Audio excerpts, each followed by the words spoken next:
Hi, everyone. Again, welcome. And you can probably tell I am not David. I am his wife, Becky, and I've been doing this with him for quite a few years. He is the mastermind, so any questions that you may have, I'm going to ask kind of keep them, write them down if you have a source. If I can't answer them, he'll be up after lunch to answer anything for you all. So that being said, we're going to talk about today, as you've been reading for the last whatever. Thank you. I'm glad you guys made it up. But it's important to kind of catch from the beginning so you get the whole thing. But it is the private irrevocable express trust with total asset protection. And we're going to teach you how to use this, or introduce you how to use the private trust web armor. As with anything that you put your work and stuff into, the things that we do need to let you know is that we are not attorneys, we are not tax advisors. If we were licensed in any of those realms, we would not be able to present this information to you. What we are presenting is kind of, how do I describe it? It's like the 1% people don't know about. And if you were a lawyer, they would not be able to produce this for you. This is going to be something that you will do on your own without an attorney. And as you see how the process works, you'll see why lawyers cannot do this. The other thing is that we're asking that the author assumes no liability. I'll just read it word for word. I didn't realize he had this in here. The following information in this presentation is for educational use only. It is provided to you with the understanding that the author is not engaged in rendering legal, accounting, tax, or any other type of professional advice. All decisions made based on the material in this presentation is ultimately done at the discretion of the attendee. The author assumes no liability whatsoever. We're asking that you do not copy, record, or use any of this information for any purpose whatsoever that is contained within this presentation without the express written authorization from Paragon Solutions, which is my husband's company. And I do know that we have already talked about the permission for you. If you do not agree with these terms, though, we do ask that you leave the conference or webinar now. If you choose to remain viewing or attend this conference or webinar, that your continued participation means that you're willfully consenting and agreeing to the above terms. So there's the legal stuff. Now let's get into the good stuff. Again, just welcoming you to this special presentation, and we're very grateful that you've taken your time to be here. A lot of you I know have driven a while to be here as well, and we're excited to share this with you. So today, we're going to learn how to set up and discuss what a private irrevocable trust is.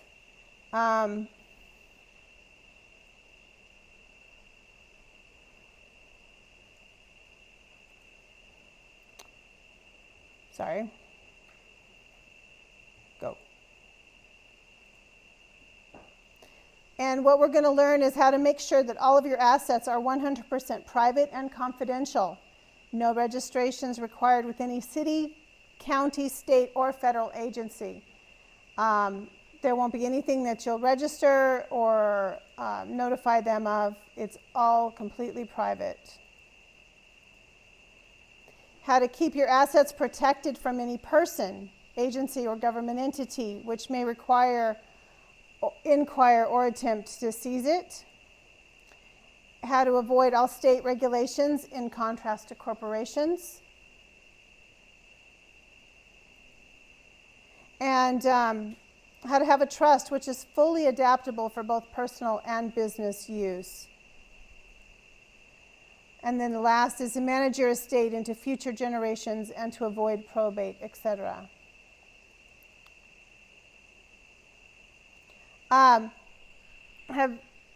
I know some of you are from the States, and has anybody heard of Groucho Marx? Well, he had some words of wisdom that we like to use here. It says to be open-minded, but not so open-minded that your brains fall out. You're going to learn some interesting concepts today that are going to kind of blow your mind. Is this real? Is this possible? And so we're asking you just to stay open-minded about that.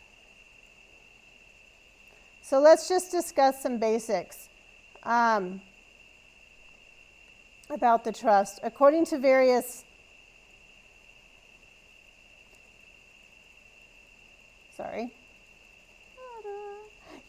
According to various law dictionaries, a trust is defined as a right of property, real or personal, held by one party for the benefit of another.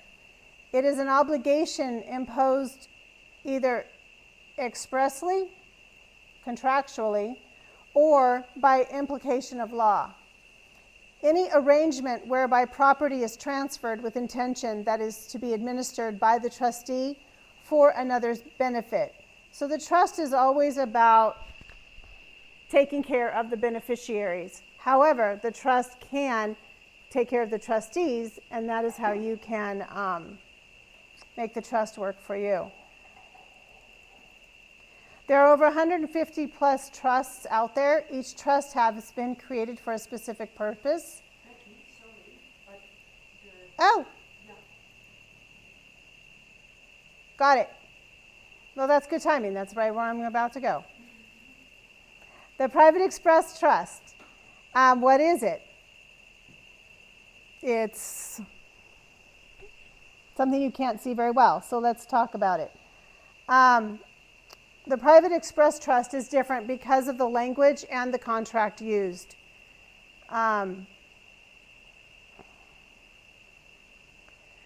This trust, as we said, it holds all of your personal, intellectual, cash, real estate, anything that you want to protect can be put into this trust.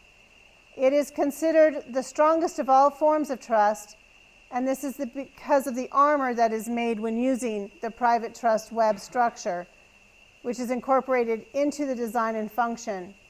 This makes it impenetrable,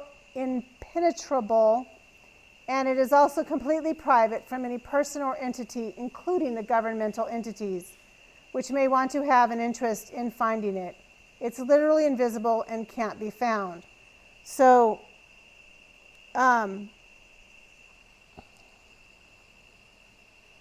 basically, here are your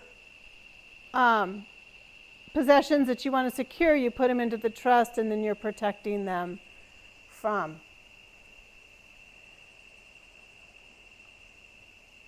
So according to Black's Law Dictionary, there's two law dictionaries that I know my husband recommends that they go back and are used in a lot of different cases and definitions. But according to Black's Law Dictionary, a trust is defined as a right of property, real or personal, held by one party for the benefit of another. Any arrangement whereby property is transferred with intention that it be administered by trustee for another's benefit. And the Bouvier's Law Dictionary definition includes the following language. A trust is an obligation imposed either expressly, which is contractually, or by implication of law, whereby the obliger is bound to deal with property over which he has control for the benefit of certain persons of whom himself be one, and any one of whom may enforce this obligation. So what makes this different? What makes this trust stand out?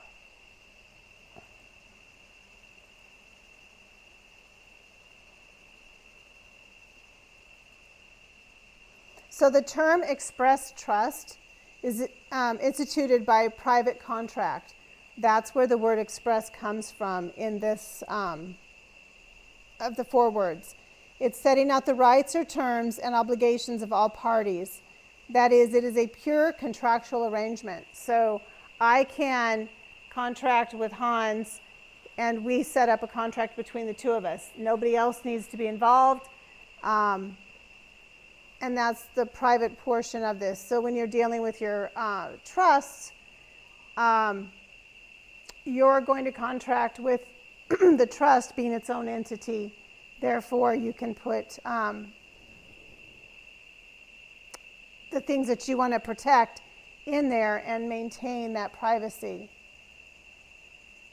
A private trust is set up under an irrevocable contractual agreement, which is the indenture, and it is the form of the trust agreement. Let me back up. So the indenture of your trust is the guidelines. It's everything that you want to have established. That's the part that cannot be changed. Doesn't matter who can break it. There's no way to break this, and we'll learn about that as we go. But the as your trust grows, because your assets change, your life changes, people change, that's where the trustees would have meetings, and you would insert a minutes recording, and in that you would then modify or adapt, kind of an amendment to what you have originally established. However, the indenture itself is pretty clear on how you want things done. But as, like I said, say you have a trustee that needs to be changed or an asset that needs to be added, those kinds of things are done in the minutes portion. Whoops, wrong button. So it starts with a trust grantor. You need somebody to breathe life into the trust. When you go to an attorney, most of the time they take that role, but what they don't do is release that role. When they set up a trust for you or a will, they maintain a certain possession, authority over what they've set up for you. They say come back every year. We need to upgrade it. We need to modify it. Whereas with this particular trust, the grantor has one purpose, and that's the only thing, is that initial breathing life into it. And as we work with you, we'll let you know, how to pick a grantor and different things like that. But for the purpose of the trust, the grantor and your first trustee, they'll say, hey, I'm wanting to establish this. The grantor grants whatever the agreement was to establish the trust, and usually it can be an ounce of silver, it could be whatever the two of you decide to agree upon. And with that, the grantor turns the trust over to the first executive trustee. Then they will go, and then the board of trustees is then selected. You go and you have yourself appointed and notarized. We walk you through all of that part.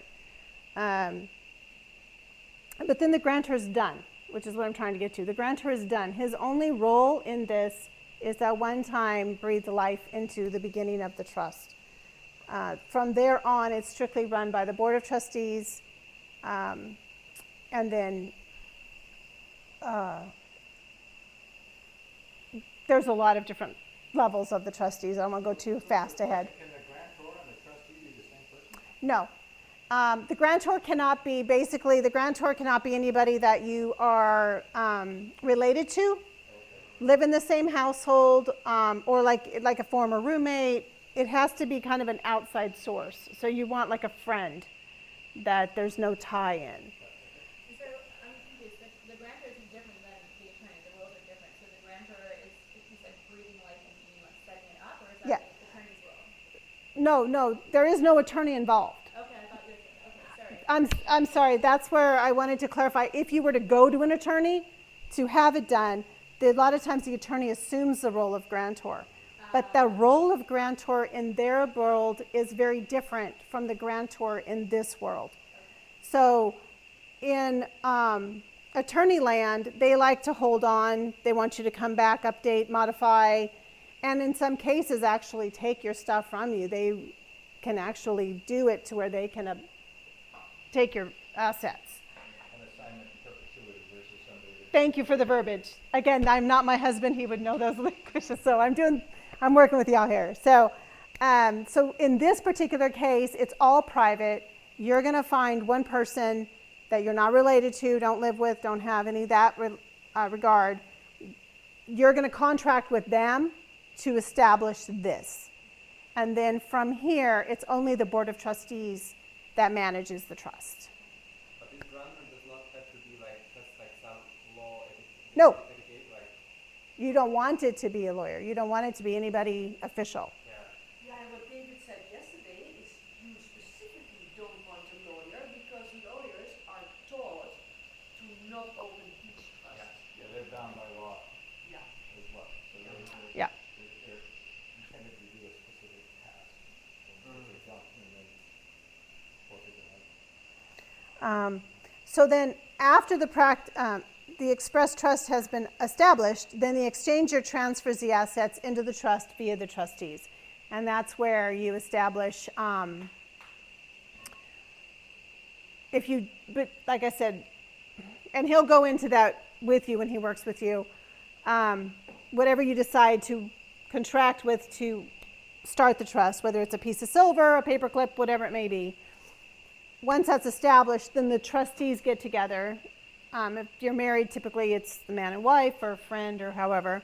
And you say, okay, we're going to put these into the trust, whether it's your house, your car, your jewelry, your money, your however that is. So that's how then you would put that into, put your assets into the trust via the trustees. No longer needing anybody from the outside to do that. Capital interest certificates, because this is a contract for clear conveyance, you want to have, if you give something into the trust, you need something in return. So the capital interest certificates are there to indicate that the distribution rights under the terms of the trust are issued to the exchanger or to the designee. So say someone wants to donate a car into your trust or put money in, you can give them this capital interest certificate to indicate that yes, they have done that in exchange. It's a record as well to notify, that this has occurred. Where did, as a bookkeeping kind of thing as well. It's not necessary in some instances. So again, as we get farther along, those will become more clear. But it does not have any value, it's just like a receipt. Correct. It is like a receipt.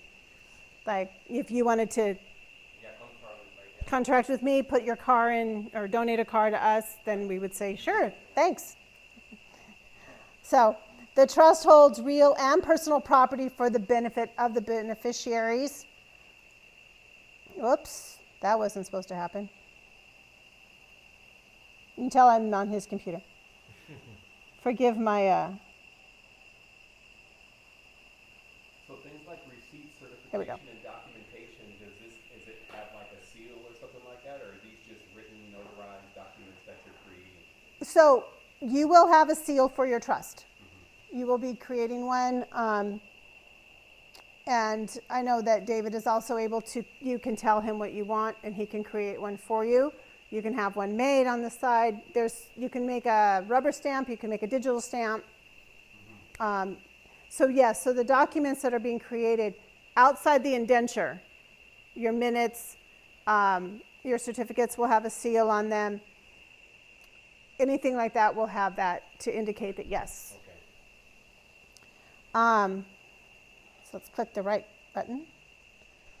And then the trust contract has various provisions which dictate how it is to be governed by the Board of Trustees. All the power of the trust is vested in the board. And you can have, we always advise, if you can, not to have just one trustee. You always want to try to have two, depending upon your structure setup. If it's a business versus personal, you may want three. It all depends on what your needs are as to how many. Why is that? Why not a single person, for example? Single person. So with a single person, it gets a little more tricky. You definitely want to have other people involved in your line of trustees. So you have your, I'm going to call it the operating board. You have your trustees that do all the business. Your executive trustee is your first trustee. That's the only thing, is the first. Then, so like in a husband-wife situation, I'm second, but we have the same equal, right? If it was just one person, then you don't have anybody in your minutes to offset decisions. You want to then make sure that your other successor trustees, oh gosh, I just lost the other one. There's other forms that can come in. So something were to happen to you and you're incapacitated, who's going to speak on your behalf? You want to have those things in place. When you have two trustees, you at least have somebody else active on the board that can manage it and make those things happen for you. And the board is a fiduciary duty and responsibility to administer and conserve the assets of the trust, to defend the structure of the trust and its assets, and make distributions to the trust certificate holders according to the terms of the indenture. And we don't have a copy of that certificate. So some of the general information: the trust is private and its affairs remain confidential. The trust need not be registered with any city, county, state, or federal agency. And I know some of you are here from Canada and other parts. We had yesterday, we had Holland and Sweden. So our understanding is that Canada law falls also under common law, as well as 200 other countries. So as long as you're under one of those, and Costa Rica is one, this can apply in any of those countries. It's global in that regard. So you don't have to register it with any. This verbiage is obviously for the states, but whatever your regional counties are here, you don't have to register with anybody that way. But can you, because there is two laws, because there is common law and there is Statutory law. statutory law. Correct. And what is the difference between the two? So common law is the understanding that you have the right to contract. And it also goes with the historical rule of precedence. So things that have been there over the centuries set precedents for what we can and cannot do in the future. With statutory law, that's your judicial system, your legislators. They come in and say, oh, no, we want this, this, and this. So this region, this area, this city, whatever, needs to abide by these rules. But common law will always supersede your statutory laws. You guys are talking about all the water and the permits and all of that. It gets really kind of technical. So you're actually eliminating that whole realm of jurisdiction. You're in a separate jurisdiction altogether. Am I correct to state that this trust is under the common law and the other trusts, what normally are, Yes.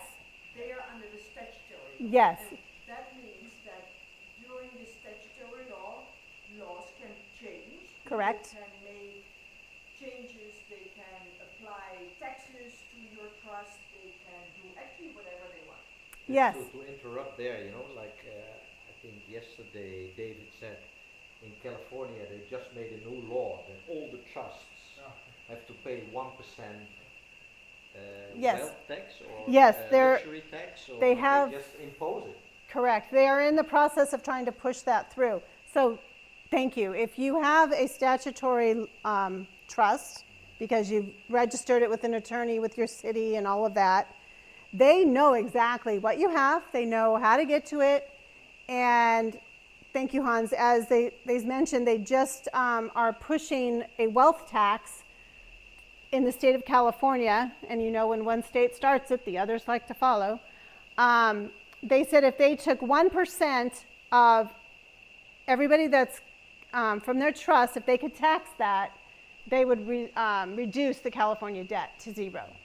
So they know all the art, they know all the funds, they know everything that's been registered through them.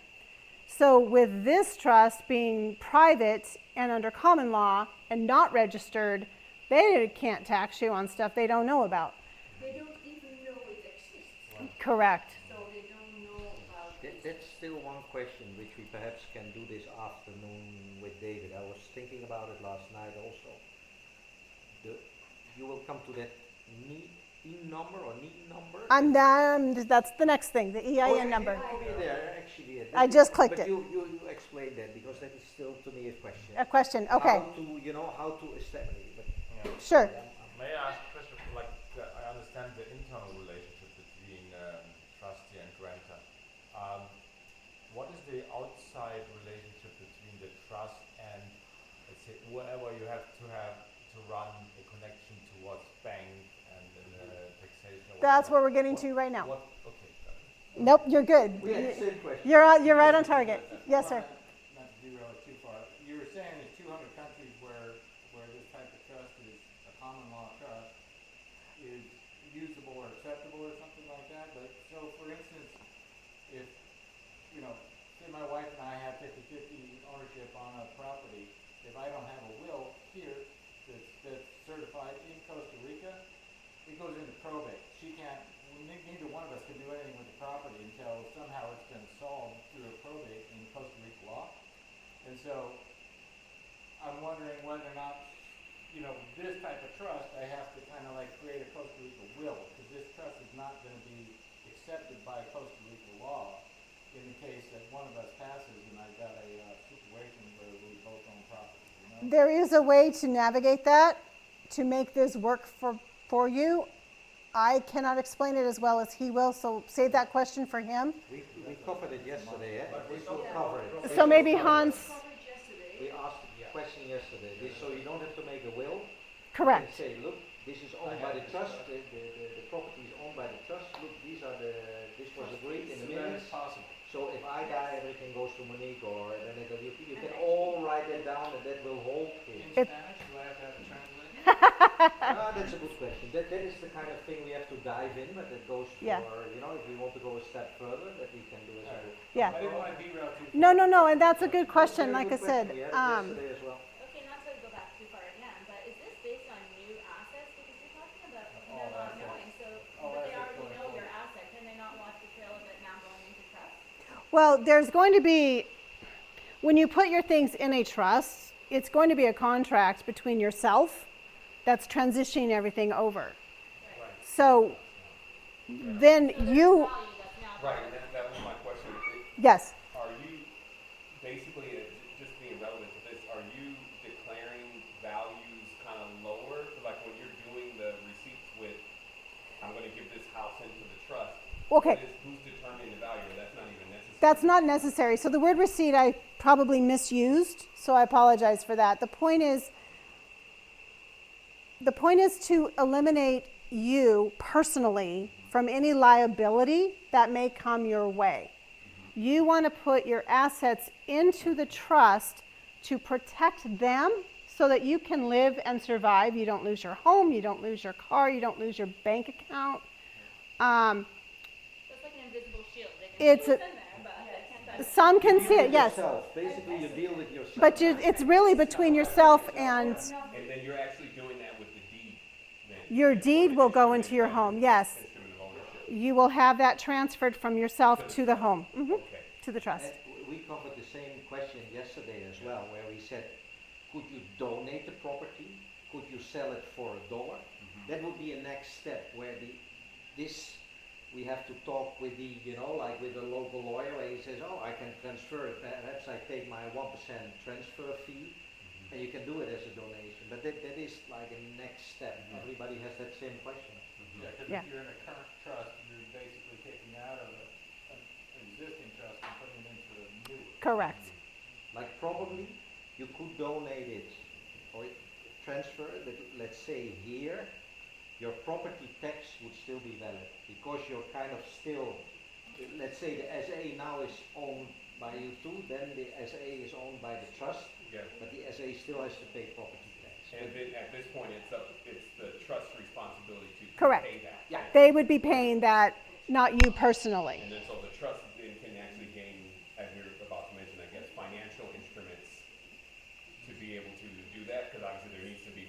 There needs to be money, and we'll cover that now with the EIN number.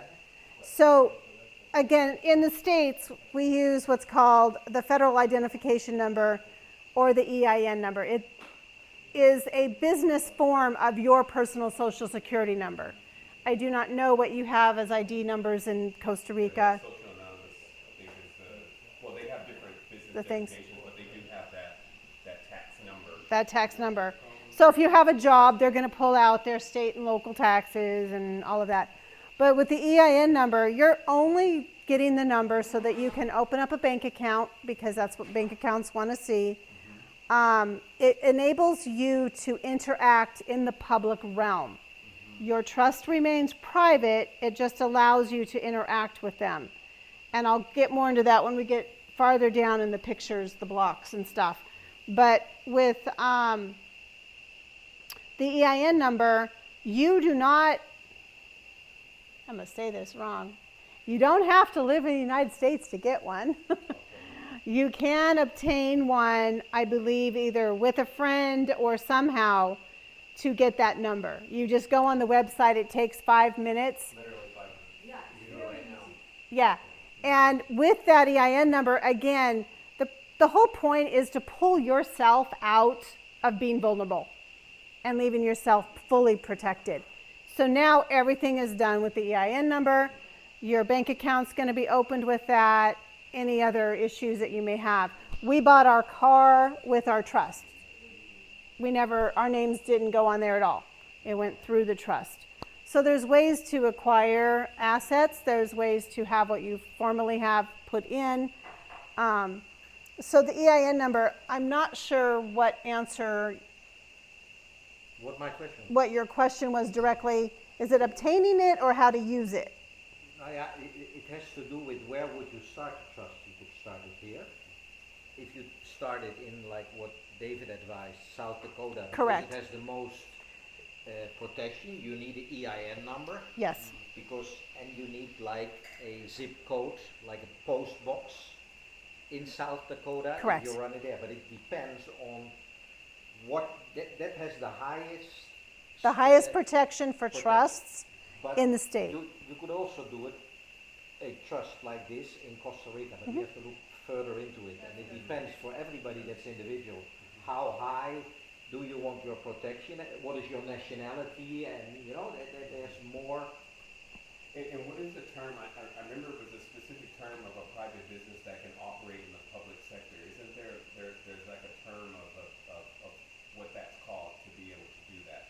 Because from my understanding, if you work on the private, then you're supposed to remain contained within that private. So let's say he has a private trust, I have a private trust, I do a transaction, they don't know anything.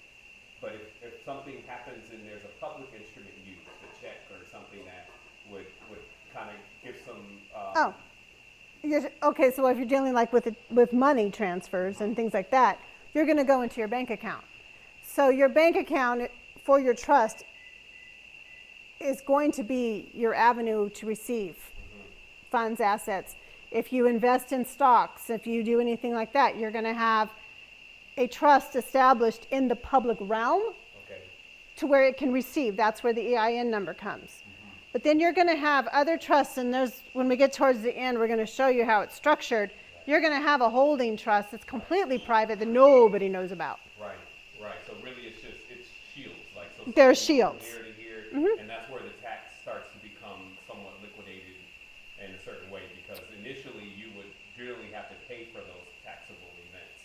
But in a series of transferings and donations and all this, depending on how you cook up your stew, you would be able to kind of nullify any kind of serious expenses that Well, were around. and once it gets into your trust, again, you're contracting with yourself. Okay. You're not contracting with anybody else. Once it enters your trust, it's all within you and the trustees. So, David will do a special thing on tax this Yes, afternoon. so- and there's- Hopefully, if he's a bit better, then he Yeah. will do a special thing on taxation. Okay. Now, just like South Dakota is the safest or the most secure, Mhm. can you tell me what the criteria are that you're looking for? Like if you were to compare to doing this in Costa Rica, what are the items of security that you? those I don't know specifically. Just from the research we found, it's those people that they're describing and I think it's down here in the ways too, they're describing South Dakota like Switzerland used to be with the banks. People are putting their trusts through South Dakota just because of the way that they're structured and formatted. Your trust is valid in any state, in any country. It's that when it goes, not sure why specifically personally, that's all they're describing is everybody is just going there. They're most trust friendly. Can we Yeah. say it like that? Yeah, it's the most trust friendly. Is it new? Is it something that South Dakota? Nope, it's been there for a while. It's just, again, as we learn and we're becoming more aware, like I said, that's the comparison is where people would put their money in the Swiss banks for that protection, but you can put your money anywhere. It's just the gold standard. That's all. And basically, your property is here or in Canada or whatever, and the trust just is residing in. Correct. So it'll have Situ, South Dakota. And you don't have to be there. You just make a minutes entry. It lives And here. the post box, if they want to contact you, you have to send a letter Sure. to the post box.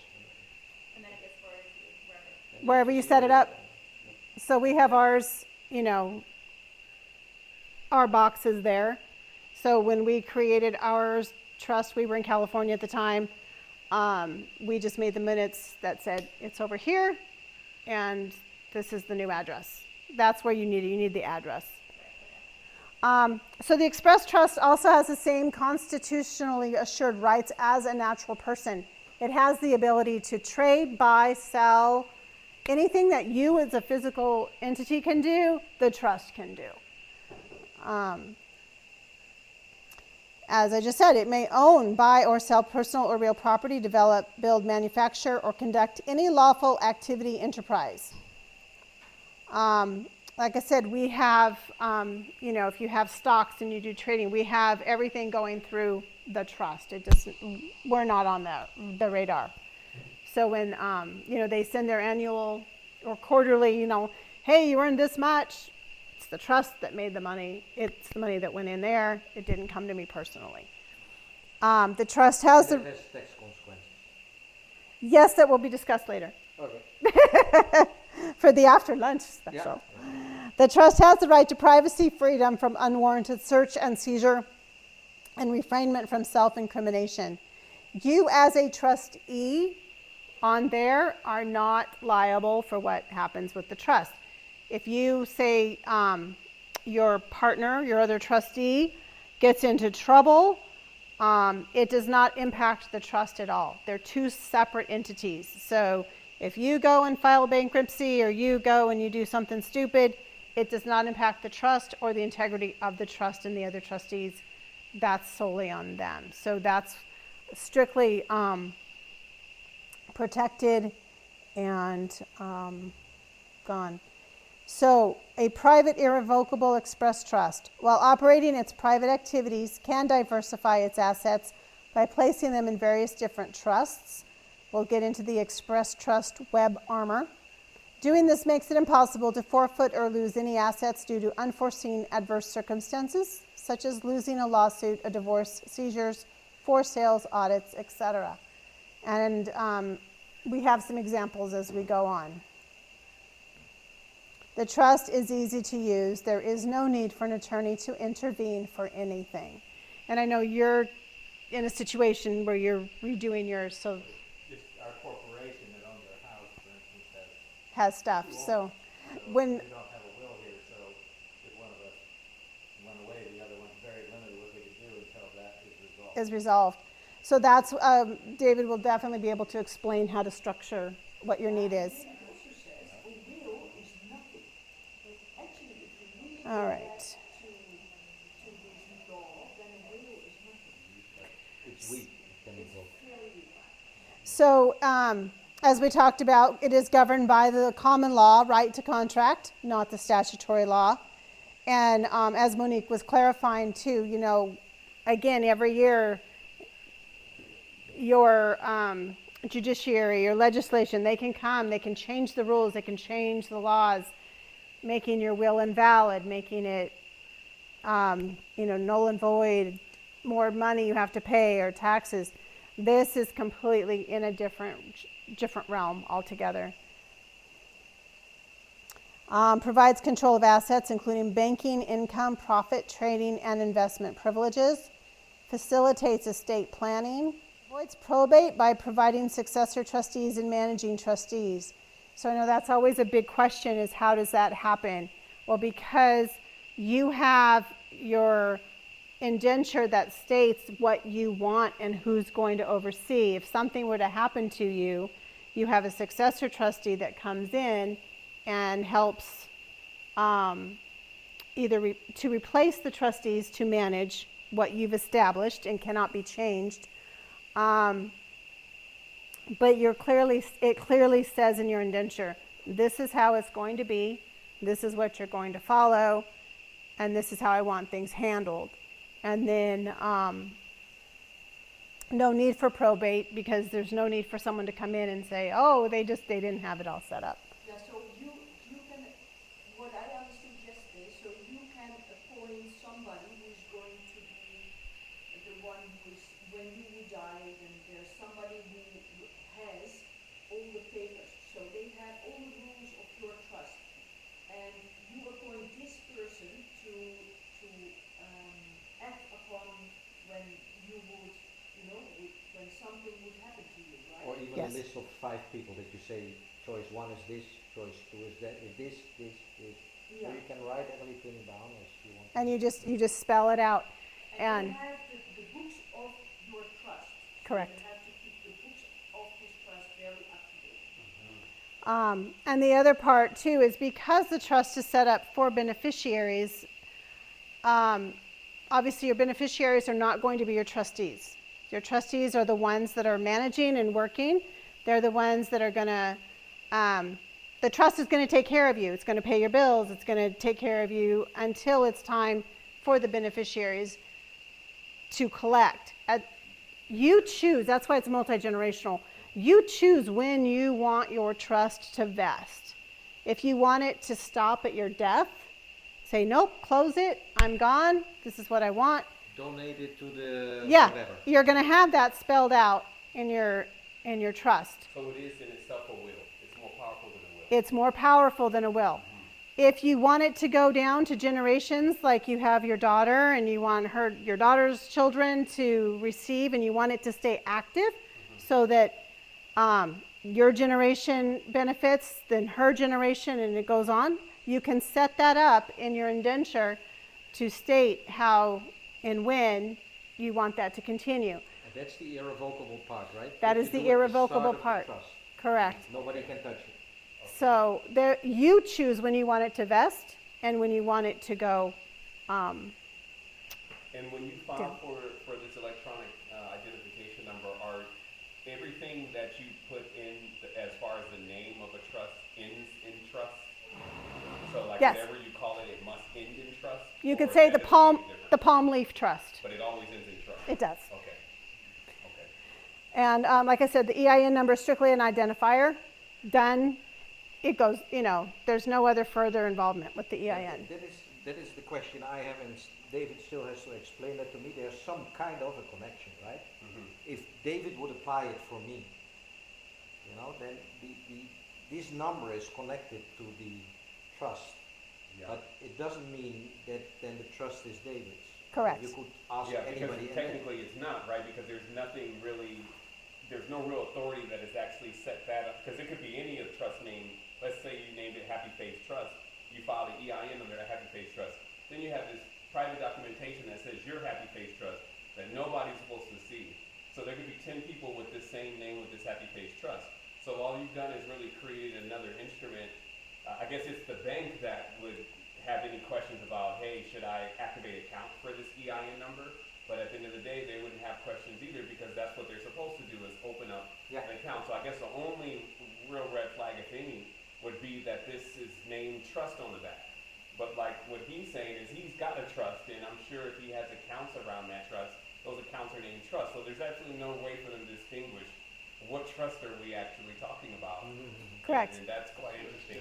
There's also number when you have like a name on the trust, you also have like a serial number, right? Correct. If you don't give them your They don't see the trust at all. They don't see it, they don't have, so you can show it to them, but they are not allowed to ask you because it is a private irrevocable. And then what are you showing them? So what they want to know, and I'll come back to your question. So what they want to know when you open your account is they want to know the name of the trust. They're going to know the EIN number and the trustees that are going to be interacting with the bank. With the signature card. With a signature card. So Okay. so say the two of you go in and you say, I'm going to open up my trust account. Here is the basic information that you need. Some of them will like look at it. Some banks won't. Some have a certification of trust that you fill out the information on. But they are not supposed to take your trust, make copies of your trust or anything. That is purely illegal. And if you go to the correct bank, they know exactly what the laws are. In California, Oregon, wherever there's a Wells Fargo, we've never had to show the trust. Some people would prefer, because you want to get your stuff notarized and all of that. Once it's notarized, then you're going to open up the bank account. But some people want to, we'll leave it in the folder in case there's something you want to reference. But the only things they really want are the EIN number, the address. But then what most banks will do is with the trustees that are doing the banking, say you have 5 trustees on your account, but only 2 have banking privileges. First of all, that's spelled out in your trust, that only those 2 people can have banking privileges. Those are the 2 that need to be there at the time you open your account. Because they're going to want their identification. Correct. Right? So that's the only personal information, is that their personal profile as a trustee. But you're signing it on your signature line as trustee. Hopefully they'll let you do trustee without recourse, because again, you're representing the trust, you are not the trust. But there is a little thing going on there. Technically, you don't even really want to be your own trustee if you want to Well, additional layer there. it's about verbiage and signing and things like that. But anything that the trust does not impact you. The things that you do not impact the trust. You are complete separate entities. Because no one knows if you're accountant or Right. Like if you're the owner of the trust, or if you're just a trustee, or you are just a trustee. Yeah. So you want to be clear when you open up your bank accounts that it's only the trustees that have banking privileges in that regard. And going back to the EIN number question, you're right. you need to enter like some kind of serial number together with the title of the trust. No. No, it's separate. No, You it's just separate. get the EIN number. The EIN numbers, yeah. Because like my question is, what if you have like the same name for the same, like someone entered ABC Oh. trust? Yeah, and you want the same name? Yeah. So when your application on the EIN number, Yeah. because you're the one applying for it, that's the only time your name, and if it's, gosh darn it, it's been a while since I've done one. I know they want your name and or the business, if it's a business trust. When you apply for the EIN number, that's what's going to separate it. It's in the application. So like about trust, they ask only the name of the trust. Yeah, yeah, No numbers, like even like imaginary. no, Okay. no. Because the EIN number, so say if there's 2 people with ABC Trust out there, and you're going to the bank or you're going wherever, everything in your trust is going to be under your EIN number. Yeah. The name is relevant, but not relevant. In the banking public world, not in the private realm. We'll get there. You just said, you said you want to notarize it. Why Oh. did you say that? I said notarizing, I apologize. Again, I jump ahead. Stay at the format. Notarizing your trustees. All of your officers have to have a notary that indicates that you've accepted the positions of the trust. So the grantor and the executive trustee will go to a notary, and that's when you will say, here, They can represent or they can, you're going to sign and says, I'm opening up this trust. yeah, The executive trustee signs and says, I've accepted this trust.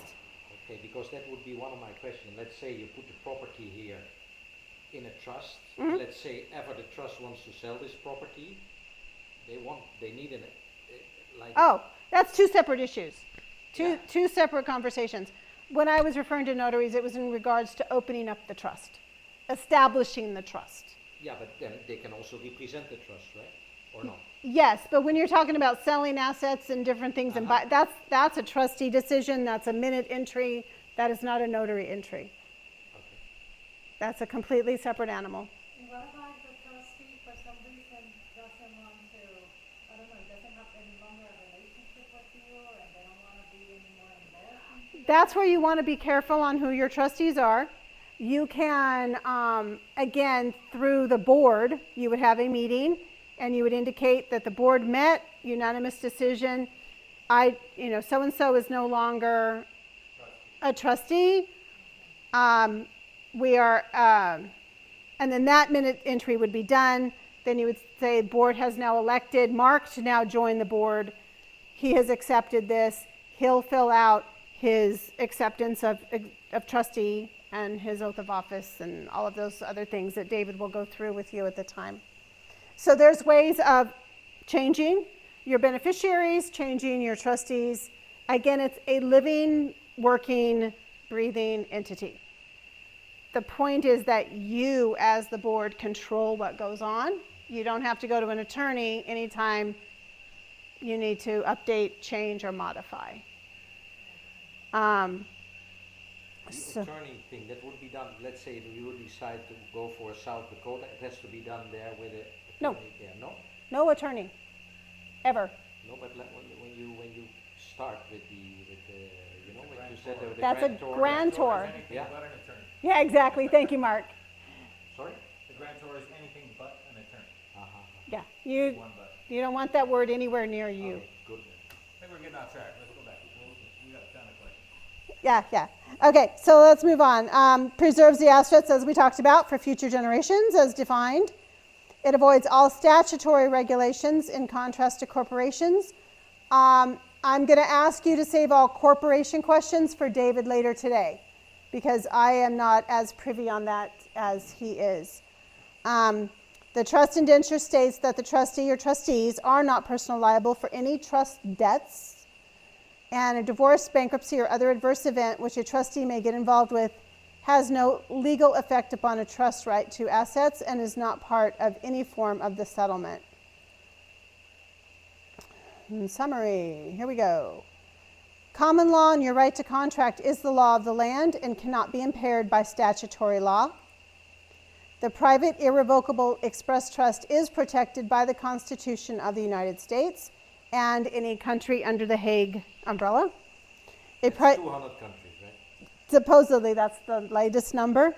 A private irrevocable express trust domiciled in one state can operate in every state. So that's where we talked about which state do you pick. The best one, of course. The private irrevocable express trust is lawful with the power to own, buy, and sell property and other assets. Again, this is just reviewing. It is irrevocable, therefore any assets in the trust are 100% protected.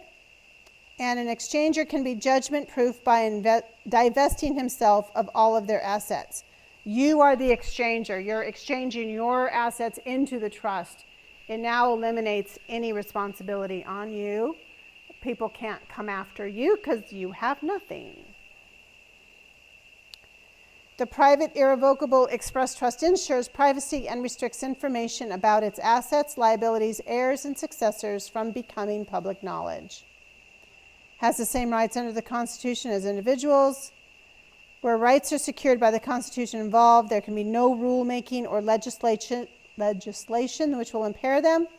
The Constitution will always reign as superior. Again, this is focused on U.S., but should be the same for all the countries involved. Any irrevocable express trust which has no EIN number associated with it has no periodic reporting or accounting requirements to the city, state, or federal agencies, including the IRS. So as we look more at the structure a little bit down the line, you'll understand where the public realm is versus the private, and that's their private ones do not need the EIN number. It's strictly to interact. If you do have IAN number, then you need to do reporting. No, I'm so confused with that. I thought you needed the EIN, You, But it exists now, you have a number associated with it. you need an EIN number to interact with the public. Your bank accounts, your stock markets, if you buy a car under your trust, those need an EIN number to establish it to do business in the public realm. However, the trust itself is private, and it'll make sense in a little while when I show you the grids, that you have the private realm, which is what this is referring to. There is no EIN number needed. So I think what I understand is that the trust is this entity that exists over here, that has a name and all of its content. And then you establish an EIN with the name of the trust, so you can do all your banking and all these things, but this entity over here, this thing that exists over there, and so you're creating an EIN and a trust name, and you're doing all your business there, but that's a separate silo of everything else that's not necessarily encased in your trust. Is that the right way to say that? Is there Yeah. like a layer in the Basically, trust? it's two Like the balloons. trust owns the trust with all the assets? kind of thing? Yeah, think Yeah. of it as two balloons. One is the trust and the other one is the business of the trust. Oh. Two separate. So I'm going to use my car as an example. So our trust bought the car. So the trust that we bought the car with has an EIN number because it's got a bank account. We got to pay, right? As soon as that car's paid off, it's going to go into the other sector that's private, doesn't need an EIN number, but it's totally protected because that bank account associated with that trust goes away. The car gets moved over, no EIN necessary, but it is my asset. Does that help? So now I'm really confused about something then. Let's just say that I got a bank account with $500,000 in it, Sure. and it's the trust money. Uh-huh. So it's got an EIN because it exists. And But how does that, so the bank account is an asset of the trust, but Correct. the trust has no idea how much money exists in the bank. Well, I That would can fluctuate. I mean, I would assume that basically what you're doing is, and I guess that's why they would call it a web, is because you're determining when you get to a certain number that you now want to make disappear, in so many words. it goes in the private You side. figure out a way to get it over there, like, I'm gonna take this 250,000 and we donated it to the trust. Just so you're kind of removing it from the public side, and then this is where it kind of gets tricky, because now publicly you've said that you donated this money, and this is kind of where the tax thing would Well, come in, right? donated is the wrong word, Okay. but that's, something similar to this, like you. but in that same mindset though, yes, you're taking it from that public viewing. It's going to be moved into another account. That account happens to be private. That would be your cash, your jewelry, anything that doesn't require payments, investing, anything like that. Stay out of the public realm on that. So that's almost like a non-taxable event then, or you try to figure yeah. out how to create The- a non-taxable event. The goal, and this is what David will talk about later, is creating non-taxable events. Exactly. You're gonna say about jurisdiction, establishing jurisdiction, because I think, like, to me, it was super important. Be more specific on where you want me to go with that. So that if you go, like, there is not every court that works with common law. Oh, So it even makes harder someone to sue you because that's super. okay, yeah, thank you. So when you're dealing with common law courts, there are very few of them around. So since your trust is established under common law, that's where Andre was identifying.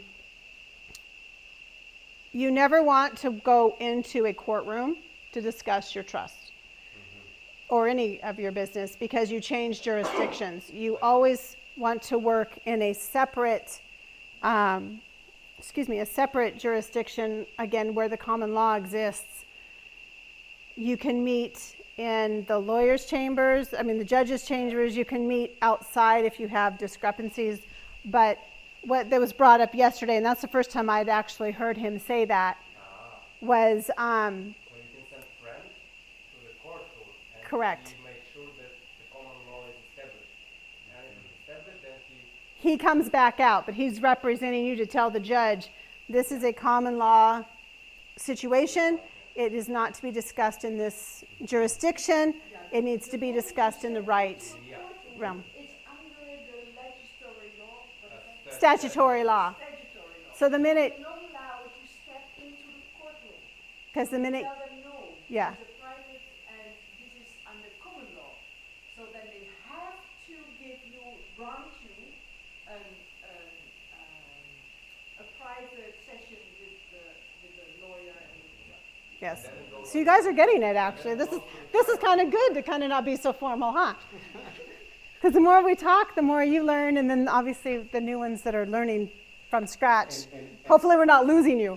no, I think it's actually, it's filling in the blanks, right? Because I do know a lot about this. We actually have done some teaching on it, but then there's always these gray areas, and I find that nobody, unless you've actually done it, really knows the answers to those gray areas. Like for instance, let's say for instance as a Costa Rican, even to apply for an EIN, you need a TXIN, which is like as a foreigner to operate inside the United States, you have to basically create another number or register for this other number first. Okay. And then that's more of authenticating who you are, and then you take your TXIN and then file for your EIN.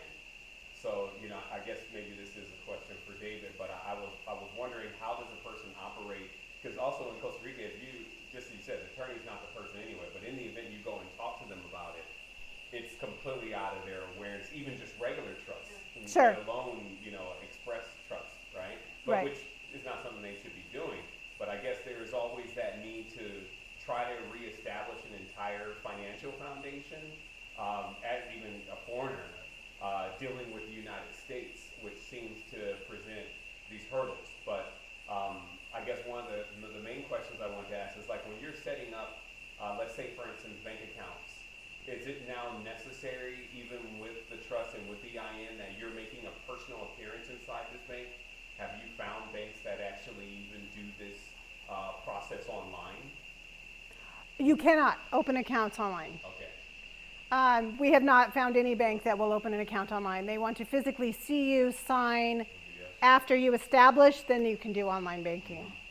So But that's, what about like Estonia or something like this, where they literally are known for this, where it's like I don't want to get completely out of the woods here, but I'm saying, is it Sure. always necessary from what you've seen for a physical person to be walking in and establishing things, or the only thing you would physically establish is your bank account. bank account, right? So And you can, being in Costa Rica, you can have your trust reside in the United States. okay, That doesn't, as a Costa Rican. as a Costa Rican, yes, you, the location of your trust is not pendant on where you physically are. You could be in the United States, say on vacation, say, oh, I want to set up a trust. Okay, great, we did it. Oh, okay, and then we went home. Okay, so you're also saying when That's you set up a trust ethereal. in South Dakota, you're just setting up a trust, but you're not even saying you need a bank account yet. That's, now you need the EIN. So okay, Trust, bank accounts, we're talking separate, two separate things. Two So separate Costa Rican things. can open up a trust in South Dakota. yes. Wow, Staying in Costa Rica. Just with the PO box. wow. And the PO box you can open within 5 That you minutes. can do online. Yeah. And that you can do online, correct. You don't have to go to South Dakota to open up the original trust, though, right? I apologize, what? Go to South Dakota No. to open up, no? No. Like I said, we opened ours up because we were in California at the time. Okay. And we just made a minute entry and we wrote it into the thing saying that the location of our trust now resides in Costa Rica, eventually, in South Dakota.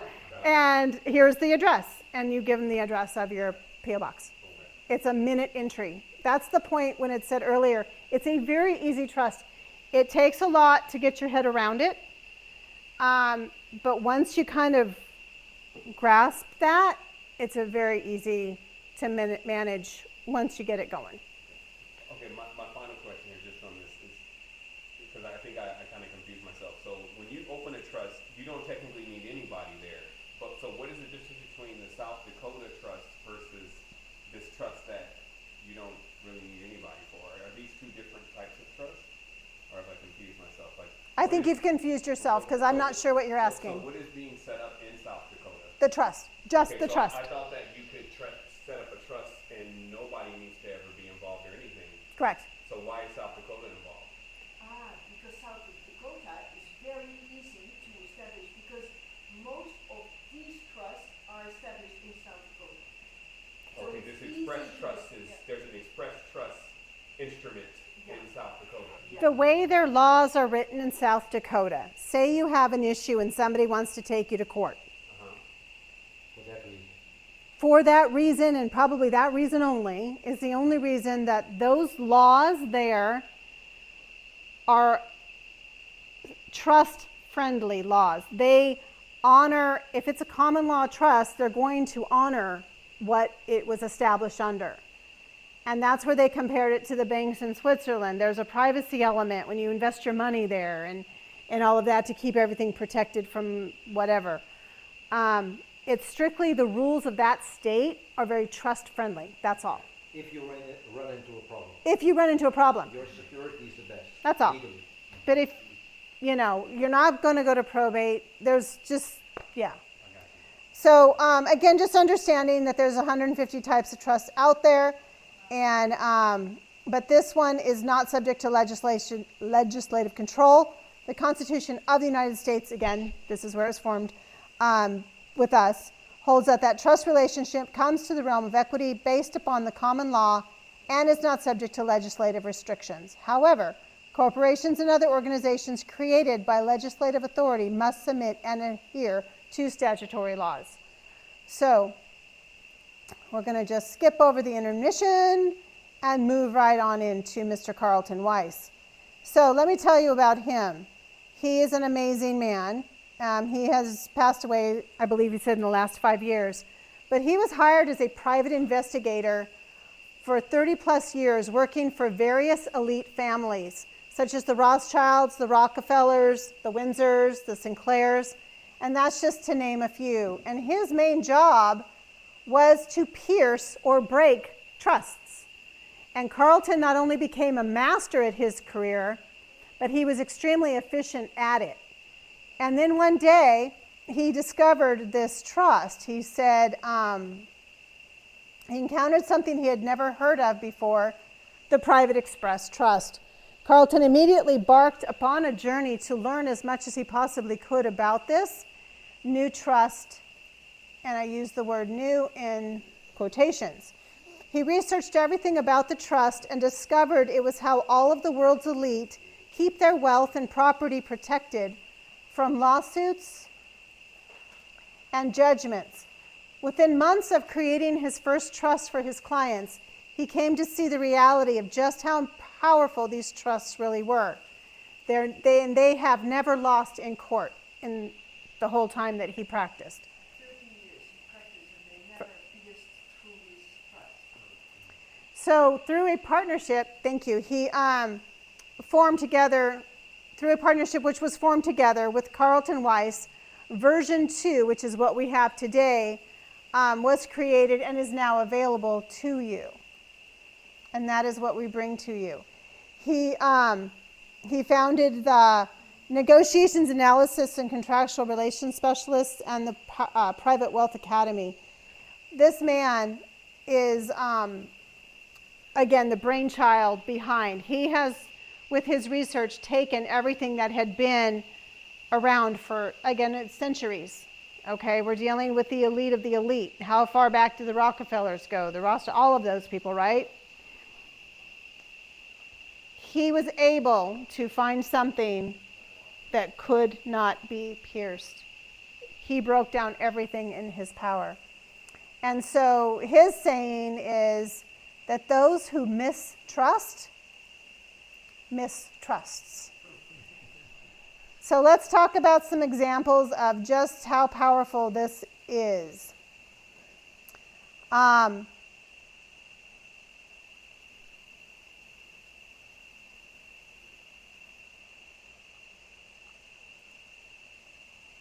The following are real life stories of the Private Express Trust in action. Some of these you may remember or recognize depending on where you lived in the world. Most of these are from the United States examples.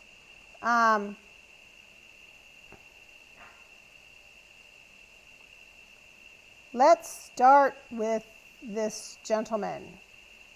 Does anybody know who he is? Ted Kennedy. Is anybody familiar with his story? What happened in 1969? He got acquitted. He got his hand slapped in criminal court. Don't do it. But he was driving with this girl. I just lost her name.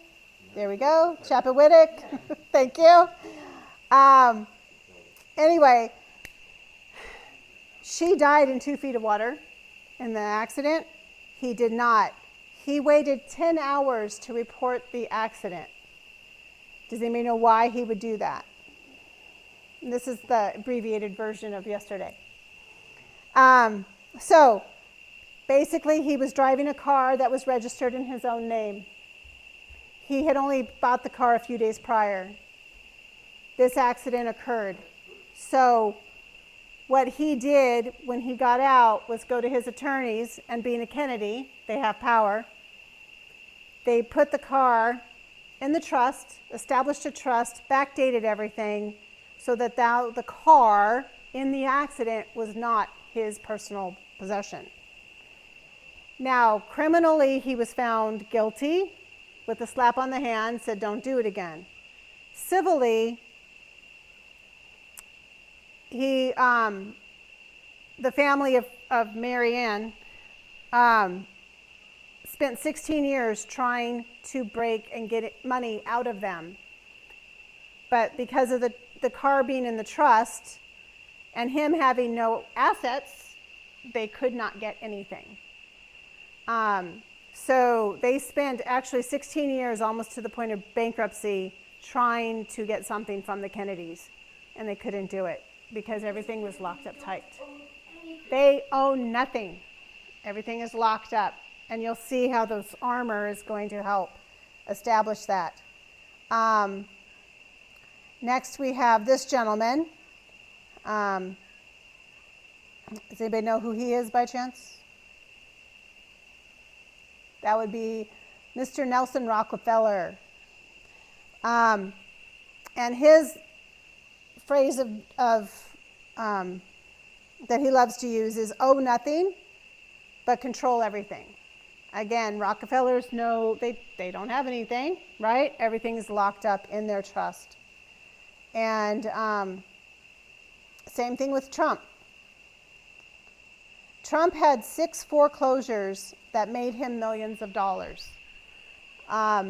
Everything that he does, like him, hate him, whatever your thoughts are, he's a great businessman. He knows how to work with the tools that we have, that we now have. He had, I think it was one of the Taj Mahals went under. And again, he's contracted with himself because it's under the trust. And I never tell it as good as David does. So anyway, the way the settlement worked is he was going to take a loss. But instead, he said, okay, we'll settle for, say, $1,000 instead of $10,000.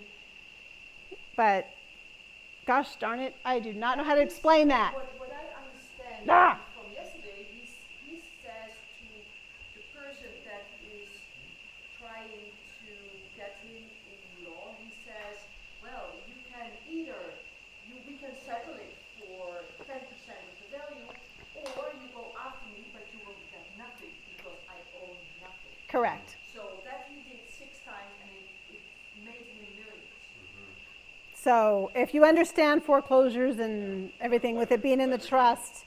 Yeah, it's like if you're going to spend a bunch of legal fees and never get anything, all right, I'll give you $1,000. Which one? Go away. Talk to your legal team and see what they want to do. Yeah. And the other gentleman, Mr. Buffett here, he, and like I said, we have to update that slide for the year.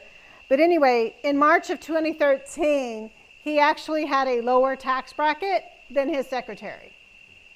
Now, how does that happen, right? Because his trust has all of his money, he has less. And owes nothing. So, and he's very proud of the fact that he paid less taxes than his secretary. So now we're going to get into how this trust, in a real life situation that was actually from last year, how it can protect any adversarial party. this article came out. A jilted wife whose Texas billionaire husband left her for a young Russian socialite and accuses him of hiding assets including 43 million French-style chateaux through a tangled web of trusts. And that's what we're learning today, is how to structure that web trust amid a bitter divorce. Where did he set everything up? Is this the one? Nope, we're not there yet.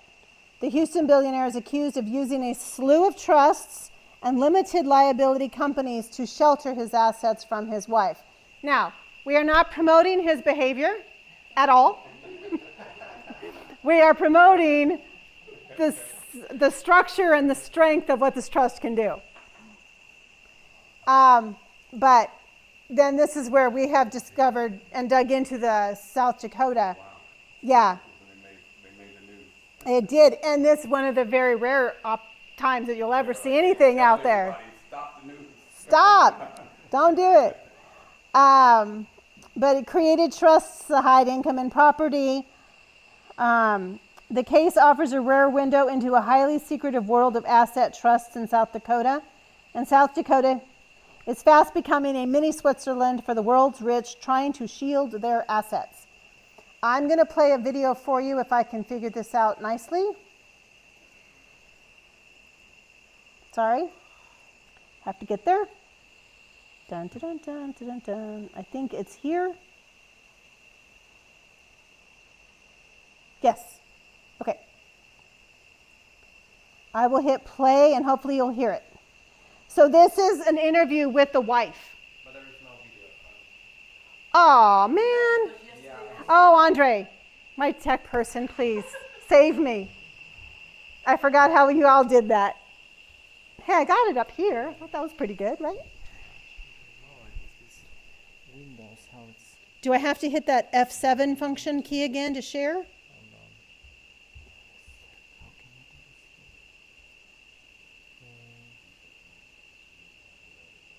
So there's presentation. We're gonna escape it, I guess, right? Yeah. And now we're gonna move the video over. How we can make it. Don't mess Yeah, up his computer. He'll kill me. Hold on. Okay. So you can hear. You're going to hear more of it, but.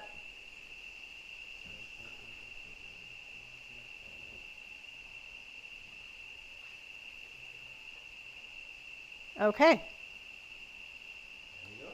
Thank you.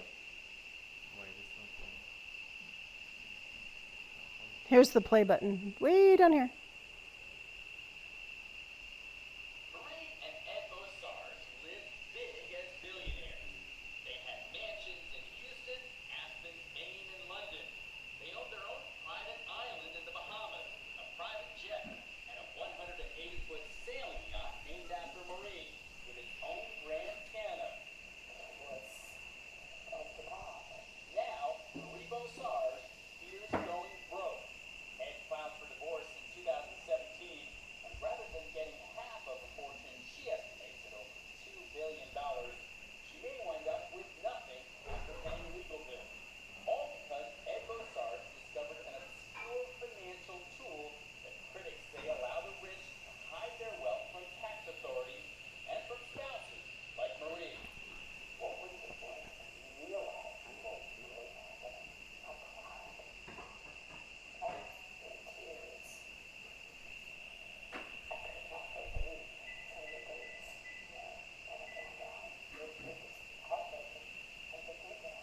That's here, okay? When they married in 1989, Ed Bosars had little reported wealth.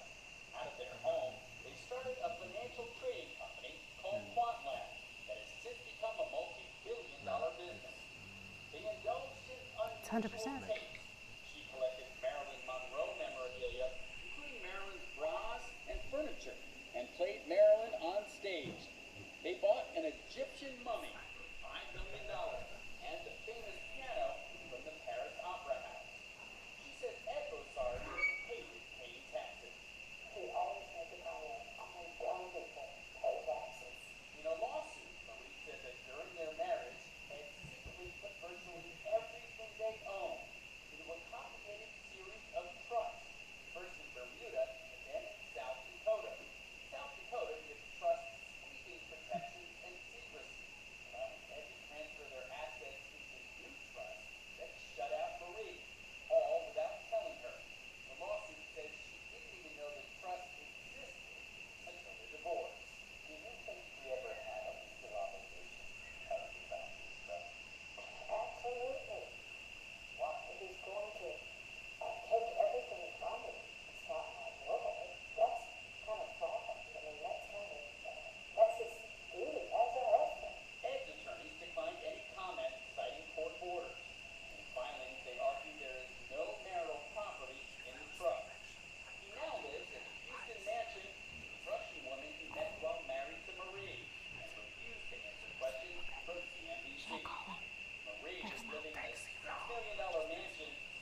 crazy, right? $3 million. The trial was scheduled for April, but has now been put on hold by the coronavirus. Oh, this is recent. Yeah.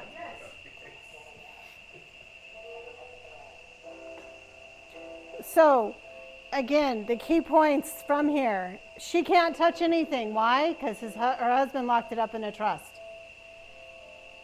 She was not diligent because she didn't pay attention to what hubby was doing as far as paperwork. Here's sign. Again, you have those trust relationships. From a wife's side point of view, and because my husband and I work so closely together, we encourage, if you're a trustee, know what's going on. Pay attention to what you're signing, male or female, it doesn't matter. Pay attention to what you're signing, what's going in, what's going out. You have those minutes and those board meetings for a reason. You want to know what is happening. There's a level of, I can get there. Yeah, I'll do it there. Thank you. But the fact that she can't open anything is huge. Thank you, Andre. The other comment she made kind of quietly was only dumb people pay taxes, which is what we're going to talk about after lunch. How to not do that, or to minimize that. Intermission, we're here, got to get through. I was trying to settle with her, so bought her a house, had all our things sent there, with obviously the plan of, well, I can take the house back and you can't open that stuff anyways. Yeah. Now I do. Spent $3 million trying to pierce his trusts, and Yeah. she couldn't. And she couldn't. She couldn't. Now they settled. Yeah, they've settled, and I believe she got a house. Do you think it's because she was in South Dakota, or do you think if it was in another state, it might have been able to be penetrated? I think, no, it wouldn't matter where it was. It just happened to be that's where they chose. Again, because they're more trust friendly with common law. So again, just understand the power that this has. That's the key. And he's done a lot of research. He's got a bunch of legal supporting cases which show the tradition of court recognition and the legitimacy of the private express trust. If anybody would like to know any of those, he'll be glad to provide those to you, but here's just a few. Well, hello. There's also business trust law cases out there to look at and see how it can protect in that realm, as well as we talked about The Hague. It was internationally recognized by them in 1985. So